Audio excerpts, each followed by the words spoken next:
কতই না ভাগ্য আমাদের, আমরা যারা ঈমান আনছি, মুসলমান হইছি, যাদেরকে আল্লাহ 5 ওয়াক্ত নামাজ পড়ার তৌফিক দেয়, যাদেরকে আল্লাহ রমজানের রোজা রাখার তৌফিক দেয়, তারা কতই না ভাগ্যওয়ালা, কতই না কপাল ভালো তাদের।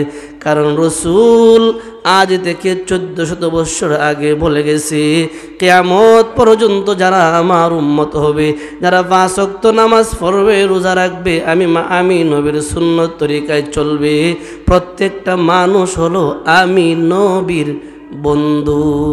সুবহানাল্লাহ।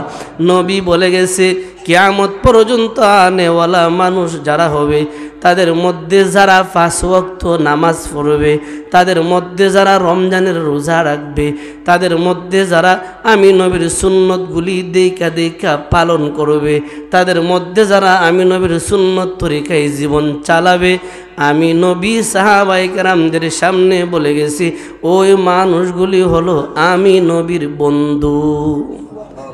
বন্ধু যদি থাকে, বন্ধুর বিপদ নাই। বুঝেন কিনা আমার ভাষা জানি না। বন্ধু থাকলে বন্ধুর বিপদ নাই। মহসিন ভাই, মাস্টার 1 পয়েন্ট বাড়াই দাও, 1 সুতা বাড়াই দাও, এটা মাস্টারটা 1 সুতা বাড়াই দাও, অল্প। বলেন তো, বন্ধু যদি পাশে থাকে, বন্ধুর কোনো বিপদ আছে? কথা বুঝেন না আমার। বন্ধু যদি বন্ধুর পাশে থাকে, বন্ধুর কোনো বিপদ আছে? রহমাতুল লিল আলামিন কয়, হাসরের ময়দান যেদিন কায়েম হয়ে যাবে, আমি নবী নিজে মিজানের পাল্লার পাশে দাঁড়ায়া দাঁড়ায়া আমার উম্মতের বিচার দেখব। আমার উম্মতের মাঝে যারা আমার বন্ধু হবে, বন্ধু যারা আমার দুস্থ হবে, যারা আমার বন্ধু হবে, আল্লাহ না করুক ওরা যদি কোনো কারণবশত জাহান্নামে যা, আমি নবী তাদেরকে জাহান্নামে নিতে দিব না। বলবো, আল্লাহ আমার বন্ধু কেন জাহান্নামে যাবে? আমি বন্ধু মানি না। বন্ধু বন্ধুরে হাতে দইরা টান দিয়া জান্নাতের দিকে নিয়ে যাব। সুবহানাল্লাহ। আপনার আমার নবী যদি আপনার আমার বন্ধু হয়, আপনার আমার নবী যদি আপনার আমার বন্ধু হন, যদি আমার জীবনটারে নবীর সুন্নত তরিকায় চালানো যায়, আর যদি হাসরের দিন নবী বলে, আয় বন্ধু আয়, বন্ধুরে যদি বন্ধু ডাক দেয়, কোনো সমস্যা নাই। আরও একটা বিষয় আপনাদেরকে বোঝায়, অন্ধকার কবরে যখন আমাদেরকে প্রবেশ করানো হবে, ঢুকিয়ে দেওয়া হবে, সাদা প্যাকেট করিয়া যখন অন্ধকার কবরের ভিতরে ঢুকিয়ে দেওয়া হবে, সেই দিন প্রশ্ন করা হবে 3টা, রব কে, ধর্ম কি, ওই যে ব্যক্তিটা দেখা যায় তাকে চিনুনি। ইতিহাসের মাঝে একটা ওয়াকিয়া এরকম আছে, এক বুজুর্গ স্বপ্ন যুগে বলছে, স্বপ্ন যুগে দিকা ঘটনাটা বলছে, একজন আশেকে রাসূল মারা যাওয়ার পরে তাকে যখন অন্ধকার কবরের ভিতরে রাখা হলো, অন্ধকার কবরে তাকে রাখার পরে প্রশ্ন করা হলো, বলো তোমার রবকে? বলেন তো আমাদের রবকে? আল্লাহ হাসর কবরস্থান জবটা দেওয়ার তৌফিক দিও, বলেন না আমিন। তবে সেই দিন জব তো তারাই দিতে পারবো যারা দুনিয়ায় থাকতে রবরে চিনবো। বুঝাইতে পারছি কিনা জানি না। একটা বিষয়, যারা হেলপারি করে, হেলপারি বাসে, এরা রাত্রে ঘুমায়ও কিন্তু হেলপারি করে, ঘুমের ঘরেও কিন্তু এরা হেলপারগিরি করে। সারা দিনের যে অভ্যাস, রাত্রে ঘুমায়ও তাফরা, ওরা তো তাফরা এক চলো চলো, মানে যে জায়গার হেলপার এই জায়গার নাম নিয়ে নিয়ে ডাকে। একটা কথা খেয়াল রাখবেন, দুনিয়াতে যে যার পাগল, আখেরাতে সে তারই পাইব। দুনিয়াতে যদি নাফরমানদের সাথে হও, আখেরাতে নাফরমানদের সাথী। দুনিয়ায় যদি ভালোদের সাথী হও, আখেরাতে ভালোদের সাথী। আল্লাহর বান্দাটা আশেকে রাসূলটা মারা যাওয়ার পরে তাকে যখন অন্ধকার কবরস্থানের ভিতরে রাখা হলো, ফেরেশতারা আইসা প্রশ্ন করে ডাক দিয়া কয়, মার রাব্বুকা, কে তোমার রব? তোমার রব কে? শেষ জবাব দিয়া দিছে, আমার রব আমার আল্লাহ। ফেরেশতারা কয়, 1 নাম্বার ফাইলাইছি, শেষ। দ্বিতীয় প্রশ্ন শুনো, বলো তোমার ধর্ম কি, তোমার দিন কি? আমার ধর্ম তো দিন আল ইসলাম, আমার ধর্ম ইসলাম। বলেন তা আমরার ধর্মের নাম কি? আল্লাহ আমরা সেই দিন অন্ধকার কবরে জব দেওয়ার তৌফিক দিও, বলেন না আমিন। দোয়া করা দরকার। কখন দোয়া কবুল হয় বলা যায় না, তো দোয়া করি আর লাগে। আমারও অনেকে মাডো কবুল অত দোয়া করন লাগে। বাবা দোয়া ছাড়া কোনো সম্বল নাই, তো সাধ্যমতো আমল করতে হইব, বেশিতে বেশি আল্লাহর কাছে কাঁদতে হইব, দোয়া করতে হইব। কোন সময় কোন দোয়া কবুল হয় জানে একমাত্র আল্লাহ। দুইটা প্রশ্ন পায়া শেষ। হাদিস শরীফে আছে রসুলের রওজা থেকে আপনাকে আমাকে যে জায়গায় দাফন করা হবে একটা সুড়ঙ্গ পথ করা হবে। রসুলের মদিনাতুর রসুল দেখে রাজনপুরের মাটি যে জায়গায় আপনাকে আমাকে আপনাদেরকে দাফন করা হবে, ঠিক একটা রাস্তা করা হবে। এই কবরস্থানে শুয়া তাইকা তারে বসানো হবে, বৈশা তাইকা রসুলের চেহারাটা দেখবো। সুবহানাল্লাহ। একজন আশিকে রাসূল যদি হয় তে তো কপালটা কতই না ভালো। রসুলের দেখে চিনা লাইব উনি তো আমার রসুল, যার লাইগা জিন্দগিটা যার সুন্নত তরিকায় চালাইতে গিয়া দুনিয়াটারে লাত মাইরা এক পাশে ফালাইয়া দিছি। উনি তো আমার রসুল, উনার লাগি তো জিন্দগিটা শেষ করে দিছি। উনারে চিনতাম না মানে কি? আল্লাহর ওলি বলে আমি স্বপ্ন যুগে তার সাথে কৌতুকথনে তার কথাটি বুঝলাম। তাকে প্রশ্ন করা হলো তোমার রব কে? উত্তর দিয়া দিলাম। প্রশ্ন করা হলো তোমার দিন কি? উত্তর দিয়া দিলাম। 3 নম্বরে রসুলের রওজা থেকে কবর পর্যন্ত যখন সুড়ঙ্গ পথ করে দেওয়া হলো, তাকে বলছে এদিকে তাকাও। সে তাকাইছে, তাকায় দেখে রসুলের চেহারা দেখা যায়। সুবহানাল্লাহ। বলছে উনারে চিনো? মুর্দা জবাব দিতেছে, আশেক রাসূলটা জবাব দিতেছে, এ ফেরেশতারা তোরা আমার 2টা প্রশ্ন করেছস, রব কে, ধর্ম কি? উত্তর দিতে দেরি করে নাই কোনা। এখন যার কথা জিগাইছস তার লাগে তো দুনিয়াটা লাত মাইরা তার তরিকায় চলছে। যারে জিন্দগিতে দুনিয়ায় দেখি নাই, কবরস্থানে পাইছি, পরিচয়টা তোরে পরে দেই, আগে তার চেহারাটা মন বইরা দেখতে দে। সুবহানাল্লাহ। যার লাইগা দুনিয়াটা শেষ করলাম, দুনিয়ায় দেখলাম না, তারে কবরস্থানে পাইছি, তার চেহারাটা আগে দেখতে দে, মন বইরা চেহারাটা আমারে দেখতে দে, তারপরে তার পরিচয়টা বলি। সুবহানাল্লাহ। এরে ভাই আশিক রাসূল তো তারিখ হয় যে ব্যক্তিটা রসুল পায় নাই তো কি হয়েছে? রসুলের সুন্নতটা যেই জায়গায় আছে, সুন্নতের কথাটা শোনার পরে আমল কইরা রসুলের আশিক হয়ে যা, তারে বলা হয় রসুল। আল্লাহ আমাদের সবাই রে হাসরের অন্ধকার কবরে রসুলের চেহারাটা দেখা রসুলের চিনার মতো তৌফিক দিও, সবাই বলে আমিন। আল্লাহ তোমার হাবিবরা আমাদের স্বপ্ন যুগে হলেও কমসে কম একটা বার দেখার তৌফিক দাও, বলি না সবাই আমিন। কবুল হয়ে গেলে কি আলহামদুলিল্লাহ। আলী রাদিয়াল্লাহু তাআলা আনহু বলে আমরা গিয়া দেখলাম রহমাতুল লিল আলামিন জান্নাতুল বাকির কবরস্থানে পাশে দাঁড়ায়া দাঁড়ায়া কাঁদতেছে আর বলতেছে, আল্লাহ যারা শুয়া রইছে অন্ধকার কবরে তাদেরকে তুমি মাফ কইরা দাও, এরা তো তোমার ওই বান্দা। কন্যা সুবহানাল্লাহ। ওরা তো তোমার ওই বান্দা। বলেন তো আমরা কার বান্দা? বুঝেন, আমার ভাষা বুঝেন, বলেন তো আর একটু আওয়াজ দিয়া আল্লাহর নামটা সুন্দর করে, আমরা কার বান্দা? আল্লাহ আমাদের কবুল করো, বলি না আমিন। রসুল বলে আল্লাহ ওরা তো তোমারই বান্দা, ওদেরকে কষ্ট দিয়ে লাভ নাই। আল্লাহ ওদেরকে কষ্ট দিলে দেখবে খে, তুমি তো এদের রব, তোমারই তো বান্দা, এদেরকে কষ্ট দিও না, এদেরকে মাফ করে দাও। সুবহানাল্লাহ। আয়েশা বলে আমরা গেলাম রসুলের পাশে, রসুলের কান্না দেখলাম। ফাতেমা গিয়া রসুলের মাথায় হাত দিল, রসুল মাথাটা উঠালো, ও বাবা সব জায়গায় তোমারে তালাশ করি, কোথাও পাই না, অবশেষে আমরা আসলাম, তোমারে কুইজা এই পর্যন্ত চলে আসছি। বাবা মাথাটা বাসাও, তাকায় দেখো হাসান হুসাইনও চলে আসছি, আলী আয়েশা ফাতেমা সবাই চলে আসছি, মাথা উঠাও। রসুল বলে আলী তাড়াতাড়ি মোনাজাতে হাত উঠাও, কান্নাকাটি করো, দুনিয়ার সব পুরুষ ব্যক্তিদের জন্য আল্লাহর কাছে কান্দো। ও আলী আজকের রাত্রিতে গল্প গুজার করার রাত্র না, আল্লাহর কাছে দুনিয়ার সব পুরুষদের জন্য কান্দো আর বলো আল্লাহ দুনিয়ার সব পুরুষদের মাফ করে দাও। ও ফাতেমা আয়েশা তাড়াতাড়ি হাত উঠাও, আল্লাহর কাছে কান্দো আর বলো, আল্লাহ দুনিয়ার সব নারী শিশুদেরকে মাফ করে দাও।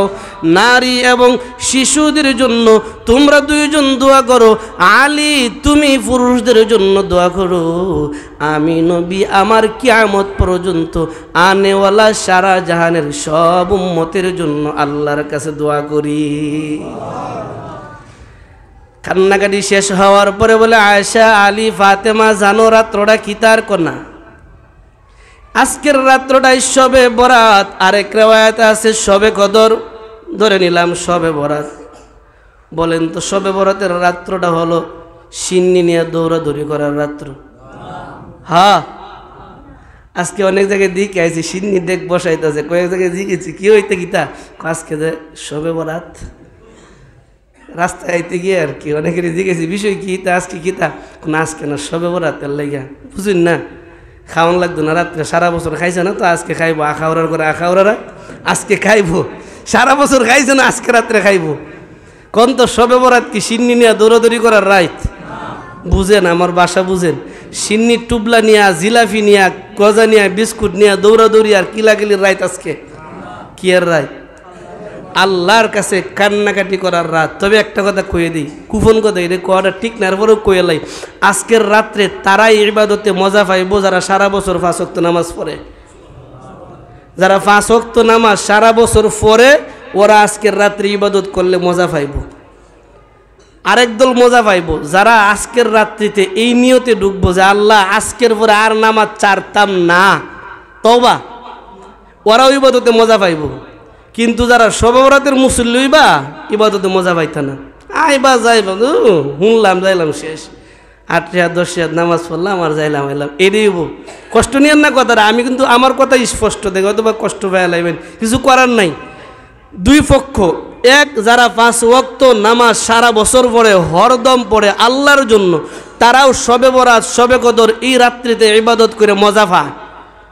আরেক পক্ষ যারা অতীতে নামাজ পড়ছে না, গুনাহ করছে সত্য, কিন্তু এই নিয়তে আইসা সেজদায় পড়ে যা আল্লাহ এই যে শবে বরাতের রাত্রে গড় আইসা গেছি, আজকের পরে আর নামাজ ছাড়তাম না, আর রোজা ছাড়তাম না, আর ঘুষ খাইতাম না, আর বিচারক হইয়া 2 নাম্বারি বিচার করতাম না, আর জিনা করতাম না, আর মদ খাইতাম না, আর সুদ খাইতাম না, আর ঘুষ খাইতাম না, আর কোনোদিন গাঞ্জা বেচতামও না, খাইতামও না, মিস কথা কইতাম না। যদি এই নিয়তে কোনো ব্যক্তি শবে বরাতের রাত্রে মসজিদে আইসা পড়তে পারে, আল্লাহর কালাম সাক্ষী, আল্লাহ সাক্ষী, রসুলের হাদিস সাক্ষী, বান্দা ইবাদতে মজা পাইব, জিন্দিগির গুনাহ মাফ হইব। কিন্তু যদি এর ছাড়া আজকে আইসি বুঝেন না শবে বরাতের রাইত পরে আর নাই, এটা হুদাই হুদাই তামসা, মনে কষ্ট নিয়েন না কথাগুলি আমার। 2টা পায়ে ধরি, আল্লাহর হস্তে 2টা পায়ে ধরি, কষ্ট দেওয়ার জন্য বলছি না। এ ভাই আমরা তো মুসলমান, আমাদের পরিচয় একটু আগে না আপনারা কইছেন আমাদের ধর্মের নাম কি? এই তো সবাই তো কইছেন ইসলাম, যারা এদেরকে তো মুসলমান বলা হয়। আমরা না মুসলমান, তো মুসলমান ওইয়া নামাজ চারি কেমনি? আলী রাদিয়াল্লাহু তাআলা আনহুর কথা তো স্পষ্ট এরকম আছে হাদিসের কিতাবে যে নামাজ যে পড়ে না হ্যাঁ তো মুসলমান হইতেই পারে না। উলামা একরামদের কাছ থেকে জানিয়ে নিয়েন, আলী রাদিয়াল্লাহু তাআলা আনহুর স্পষ্ট কওল, নামাজ পড়ে না মুসলমান হইতেই পারে না, তো মুসলমানই না। তা আমরা না মুসলমান, তো নামাজ ছাড়বেন কেমনে আমাকে বলেন তো, আমার ভাষা বুঝেন। আমরা তো মুসলমান, তো নামাজ ছাড়বেন কেমনে, মুসলমান পরিচয় দিবেন কেমনে? একটা হিন্দু ধর্ম কোন ধর্মের একটা বাচ্চাও দেখেন তার ধর্মের কাজ বলে না। জানি না এটা আপনারা দেখছেন কিনা, আমি পরীক্ষিত। একদিন সন্ধ্যা নিবি নিবি হয়ে যাইতেছে, খালি হাজুরের আউরো একটা ইগল গাছ, বয়স মনে করে 100-র উপরে গাছটা, শুধু শুধু 2টা মেয়ে বাচ্চা, শুধু শুধু এই তারে দেখি যেন হেরা হেরার বাসায় কিতা কইতেছে, আগরবাতি জ্বালাইতেছে, আন্দার ওই আইতেছে আউরের মাঝখানে, বাড়ি প্রায় 1-1.5 কিলোমিটার দূরে, এর ভিতরে বাড়ি গড়েই নাই। 2টা মেয়ের ডাক দিয়া জিগাইছি, মায়েরা দাঁড়াও তোমরা এমন কিতা? হুজুর আমরা ধর্মের কাজ, বয়স সর্বোচ্চ 10-এর উপরে তো উঠতই না, ধর্মের কাজ, হাওরের মাঝখানে গিয়া সন্ধ্যার সময়, সন্ধ্যা গনিয়ে আসছে, অন্ধকার, ধর্মের কাজ। দুঃখ লাগে, আফসুস লাগে, মুসলমান ধর্মের কাজ 5 ওয়াক্ত নামাজ পড়ে না, ধর্মের কাজ 30টা রোজা রাখতেই হবে, পড়ে না। ধর্মের কাজ জাকাত দেওয়ার সময় হইলে সম্ভব হলে জাকাত দিতেই হবে, দেয় না। ধর্মের নিষেধ সুদ খাইও না, কায় ধর্মের নিষেধ জিনা কইরো না, তোমার বউ তুই আরেক বউ দিকে চাইও না, ধর্মের নিষেধ। এরপরও চা বেশরমার করে বেশরমা, এরপরও চা জানে না যে আমার আল্লাহর নিষেধ। বলেন তো জিনা করার কথা কে নিষেধ করছে? ইমামে? ইমামে যদি হয় তোর আল্লাহর কালাম যাইব কই? আল্লাহর কালামই তো আল্লাহ বলছে আজ্জানিয়া তু আজ্জানি, আল্লাহ নিজে কইছে তোরা জিনার দ্বারাও যাইস না, জিনা তো করবেই না, জিনার দ্বারে কাছেও যাইস না। তো বলেন তো এটা কি আল্লাহর নিষেধ না আমরার নিষেধ? ধর্মের নিষেধ, জিনা কইরো না, এরপরও যদি করে ধর্ম থাকতে পারে? মনে করেন আপনার একটা গুলাম আপনার ঘরে থাকে, আপনার কামলা আপনার ঘরে থাকে, আপনার চাকর আপনার ঘরে থাকে, আপনার অবাধ্য হয়, দোকানে রাখবেন? লাত মেরে বার করে দিবেন, যা খাচ্চরে করে খাচ্চর, আমার ঘরে থাকো, আমার কথার অবাধ্য যাস। তা আল্লাহর জমিনে থাকবেন, আল্লাহর গুলামের পরিচয় দিবেন, আল্লাহর গুলামি করবেন না, আল্লাহ খুশি হইব? মনে কষ্ট নিয়েন না কথাগুলি, আল্লাহ খুশি হইব না বেজার হইব? আমরা কি চাই মরণের সময় আল্লাহ বেজার থাকতো? এটা কেউ চাই? আমরা কি চাই মরণের সময় যেন ইমান আর আমল নিয়ে যাইতে পারি? আমরা কি চাই মরণের সময় যেন ইমান আর আমল নিয়ে যাইতে পারি? তবে মরণের সময় ইমান আর আমল তারাই নিয়ে মরব যারা সুস্থ থাকতে, যাদের ব্রেইন সুস্থ থাকতে, যারা গায়ে শক্তি সামর্থ্য থাকতে আল্লাহর গুলামি করে, ওরা মরণের সময় ইমান আর আমল নিয়ে মরার সম্ভাবনা আছে। আচ্ছা কোন সময় মরাম আমি জানি, বুঝেন না আমার বাসায় আমার নানা লাগে সম্পর্কে, বেটা বিশুদ্ধ বাইরে দিন এবেলা সুডো আসিলাম, মাছ বড় একটা ফাঙ্গাস মাছ, জাতীয় বল মাছ আতল হইছে, জাতীয় বল মাছ আছে না পাঙ্গাস, জাতীয় বল মাছ ব্যাগ করে নিয়ে বৌরে তার ফুতের বৌরে কইতেছে, বৌমা আনছি সুন্দর করে রাইন্দো খাই মনে। বউ ব্যাগের এক কোনায়, ফুতের বউ ব্যাগের এক কোনায়, শ্বশুর ব্যাগের আরেক কোনায়, হঠাৎ করে ফিরে গেছে, দৌড়ে দাঁড়ো যায় দিবাটা মই রয়ে গেছে। বেড়া যে মরবো এটা জানতো, আমার বাসা বুঝেন, বেড়া যে মরবো এটা জানতো। আমরা যারা আছি কেউ গ্যারেন্টি দিতে পারবেন এখানে দাঁড়া যে ইনশাআল্লাহ নামাজ পড়া বাইরে যাইতে পারবো? গ্যারেন্টি কেউ দিতে পারবেন? এক সুতার চৌকের পলক দেওয়ার গ্যারেন্টি আমার নাই। তো যেহেতু এতটুকু গ্যারেন্টি নাই, নামাজ কোন ভরসায় ছাড়েন? যেহেতু চৌকের ফলকের গ্যারেন্টি নাই, 30টা রোজা এই বছর রাখবো না, আগামীতে রাখবো, কোন ভরসায় বলেন? আগামীতে বাঁচবেন গ্যারেন্টি দেন। জোহরের নামাজ পড়বো না, আসরের নামাজ পড়বো, আসর বাঁচবেন গ্যারেন্টি দেন। আমার কথা কষ্ট পাইতেছেন আপনারা? মনে ফাইলাইন, কিছু করার নাই, খাওয়া আমার দায়িত্ব, না হলে আল্লাহর কাছে জব দেওয়া লাগবো। হয়তো কইলে কেউ কষ্ট করবেন, ইমামতি চাইরে দিন, ইমামতি চাইবো, কিন্তু না কইলে আল্লাহর আদালতও জব দেওয়া লাগবো। বলেন তো আসরের নামাজ পড়বো, জোহর পড়বো না, গ্যারেন্টি আছে আমার? তা আজকে একটু সুদ খাই আইলাই, কালকে থেকে সুদ খাইতাম না, তো কালকে যে বাঁচবো আজকে সুদ খাইলাম, গ্যারেন্টি আছে? আল্লাহর হস্তে দুইটা পায়ে ধরি আল্লাহর হস্তে। এখনও সময় আছে, সবে বরাত সামনে আছে। আমরা না আরো 1.5 মাস আগ থেকে দোয়া করতেছি, আল্লাহুম্মা বারিক লানা ফি রজব ওয়া শাবান ওয়া বাল্লিগনা রমাদান। চোখের পানি ফালায়া দোয়া করতেছি, আল্লাহ রমজান পর্যন্ত হায়াতটা পৌঁছায় দাও। কেন? রসুল বলে একজন ইমানদার যদি রমজান মাসে মারা যায়, একজন ইমানদার আমলওয়ালা ব্যক্তি যদি রমজান মাসে মারা যায়, আল্লাহ তাআলা রমজানের বদৌলতে তার কবরটারে জান্নাত বানায় দিবে। ইমান নাই, আমল নাই, বাট রমজান মরলে কবর তো মাফে, বাপ কাইলে সম্পত্তি পাইছে কবরস্থান। নামাজ জীবন ও মসজিদের বাড়িতে ডুস দিয়ে দেখে না, কারণ বশত হায়াত শেষ, রমজানও মরছে, কবর তো জান্নাতি হয়ে গেছে। রমজান মাসও না মরছে, এটা খেয়াল রাখবেন। রমজান মাসও যদি একজন ইমানওয়ালা আমলওয়ালা মারা যায়, তার ক্ষেত্রে রসুলের হাদিস আছে। নামাজ নাই, রোজা নাই, আঞ্জা দিয়া গাঞ্জা খা, বিডিবাজি করে, বিচারক বইয়া গরিবের হক মাই রেখা, ও মারা গেলে মাফ পাইতো, আল্লাহ দরদে ডলে দিছে, আয় মাফ করে দিব মনে। তবে একটা বান্দা যতই গুনাহ করুক, একটা বান্দা যতই গুনাহ করুক, যদি মরণের আগে আল্লাহরে বলে, আল্লাহ আমি মাফ চাইছি আর গুনাহ করবো না, আল্লাহ তাআলা তার তওবাটা অবশ্যই কবুল করবে। যদি তওবার পরে আর গুনাহ না করে, আজকে আমাদের একটা অফার আছে, শবে বরাত, অর্থাৎ সূর্যটা অস্ত যাওয়ার সাথে সাথে আমাদের জন্য অফার, ফজরের আগ পর্যন্ত যদি পারেন তো আল্লাহর হস্তে অনুরোধ রইল, যদি পারেন রাত্রিতে আল্লাহ তাআলার কাছে সেজদায় পড়ে নামাজে দাঁড়ায়া রুকুতে যাইয়া সেজদায় যাইয়া তেলাওয়াত কইরা জিকির কইরা জিব্বাটারে গুনাহ থেকে পাতলা বানায় কইেন, আল্লাহ এই যে তওবা করছি, আজকে না শবে বরাত, আজকের পরে আর গুনাহ করব না, আল্লাহ তওবা করছি। আশা করি রসুলের হাদিস, বলেন তো মিথ্যা না সত্য? আশা রাখি রসুলের হাদিসও সত্য। আপনি আমি যদি তওবা করতে পারি, আশা করি আল্লাহ তাআলা জিন্দিগির গুনাহ মাফ করে দিবে। তবে শুধু এতটুক শর্ত, তওবার পরে যেন ঠিক থাকি। রাত্রে তওবা করি করলাম, সকালে আবার ফজরের নামাজ না পড়ে ঘুমাইলাম।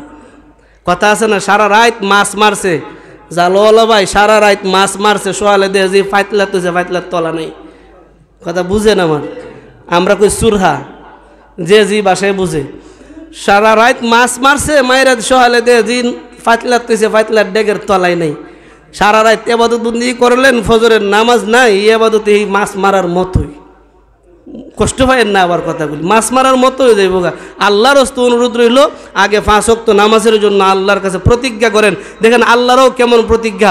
আল্লাহ কয়, ইন্নাল্লাযীনা আমানু ওয়া আমিলুস সালিহাত, ইন্নাল্লাযীনা আমানু ওয়া আমিলুস সালিহাত কানাত লাহুম জান্নাতুল ফিরদাউসি নুজুলা। কন্যা সুবহানাল্লাহ। রাসূল কয় আমার আল্লাহর জান্নাত 8টা। কয়টা জান্নাত? রসুল কয় আমার আল্লাহর জান্নাত 8টা জান্নাতের মাঝে সবচাইতে বড় জান্নাত হলো জান্নাতুল ফিরদাউস। কন্যা সুবহানাল্লাহ। রসুল কয় উম্মতেরা আমার, আল্লাহর কাছে যখন কাঁদবা বলবা আল্লাহ জান্নাতের মালিক বানাও, জান্নাতের মালিক বানাও, তো বড়টার জন্য চাইবা জান্নাতুল ফিরদাউস চাইবা, বড়টা না হোক শুরুটা তো পাইবাই। বড়টা চাইবা, বড়টা না পাইলো ছোট্টটা হলো পাইবা। আল্লাহ কয় ও ইমানওয়ালা, ও নেক আমলওয়ালা, ইন্নাল্লাযীনা আমানু, তোমরা যারা ঈমান আনবা, ওয়া আমিলুস সালিহাত, তোমরা যারা নেক আমল করবা, তোমরা যারা ঈমান আনবা, তোমরা যারা নেক আমল করবা, আমি আল্লাহ তোমাদের জন্য বানায়া রাখছি জান্নাতুল ফিরদাউস। বলেন তো কার কথা? আল্লাহর কথা। আল্লাহ কয় ঈমান আনবা, নেক আমল করবা, জান্নাতুল ফিরদাউস। ঈমান আনবা না, নেক আমল করবা না, জান্নাতের আশা করে লাভ নাই। এরে বান্দা, যাই না রাখো এই জান্নাতটা একদিন 2 দিনের জন্য না, খালিদিনা ফিহা লা ইয়াবগুনা আনহা হিওয়ালা। খালিদিনা ফিহা, ওই জান্নাতের ভিতরে থাকবা অনন্তকাল। অনন্তকাল, যে জান্নাতের শুরু আছে শেষ নাই, এই জান্নাতের ভিতরে ঢোকার পরে কোনো শেষ নাই। দুনিয়ায় তোমরা আজকে আছো, কালকে শেষ, দুনিয়া শুরু আছে শেষ আছে। আল্লাহ কয় জান্নাতের শুরু আছে শেষ নাই। এরে বান্দা, এই জান্নাতের মালিক যদি হতে চাও, 2টা গুণের মালিক হয়ে আইসো। একটা হলো ঈমান, একটা হলো নেক আমল। আমরা সবাই আল্লাহরে বিশ্বাস করি, কি কোন আল্লাহরে বিশ্বাস করি না? আমরা সবাই বিশ্বাস করি আমানতু বিল্লাহ, আমরা সবাই বিশ্বাস করি ও মালাইকাতিহি, ফেরেশতা আছে, ও কুতুবিহি, কিতাবাদি সত্য, ও রসুলিহি, রসুল সত্য, ওয়াল ইয়াউমিল আখির, আখিরাতের দিবসটা সত্য, ওয়াল কাদরি খাইরিহি ওয়া শাররিহি মিনাল্লাহি তাআলা, কপালে ভালো মন্দ যা আছে আল্লাহর পক্ষ থেকে হয়, এইটারও বিশ্বাস করি। ওয়াল বাসি বাদাল মাউত, মরার পরে আমাদের দাঁড়াতে হবে, এইগুলিরও আমরা বিশ্বাস করি। যেহেতু এসব বিশ্বাস করি, আমরা হয়ে গেলাম ইমানদার। অভাব শুধু নেক আমল, হয়ে গেলাম ইমানদার, অভাব শুধু নেক আমল। তবে আল্লাহর হস্তে বলি, সবে বরাত সামনে আছে, নেক আমলের জন্য আল্লাহর কাছে তওবা কইরা লাও, প্রতিজ্ঞা কইরা লাও। আশা করি আমাদের জিন্দেগির গুনাহ মাফ করে দিবেন আমাদের আল্লাহ। আল্লাহ তোমার কুদরতি পায়ে ধরে আমি সহ আমাদের সবাইরই ঈমানওয়ালা, নেক আমলওয়ালা, আমাদের জিন্দেগির গুনাহ মাফ কইরা ঈমানওয়ালা, নেক আমলওয়ালা বানায়া দাও। সবাই বলে আমিন। আল্লাহ আমাদের কবুল